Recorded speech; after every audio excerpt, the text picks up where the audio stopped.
yung mga pinag-aawayan ng mga mag-asawa is most likely because of childhood trauma talaga. Yung hindi na-address na issue. Ang nakikita lagi ng asawa, ako nakikita ko si Nina, siya lang lagi yung reminder of my hurt. So if she does something, I'm not really mad at her. I'm just mad because she reminded me of someone that hurt me. So, ako yung trigger lang that makes pala. sense. Yes. So what I tell most couples is that you have to learn how to heal yourself then talaga in the process. Kasi the moment that you realize your patterns and your that's the time that you will see your spouse as who she is. Kasi minsan yung nakiginagawa niya. Kare, bunganga sa akin. Hindi naman ako nagagalit sa kanya. Bunganga siya ng bunganga.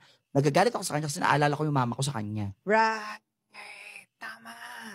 And she would do things that would remind me of my mom or whom someone. you don't like. Whom you didn't like growing up. Yes. Okay. But also, your spouse is there because, yun yung sinasabi ko, minsan pinapadala ni God yung taong para sa'yo because she will be the one to help you heal yourself. Yes.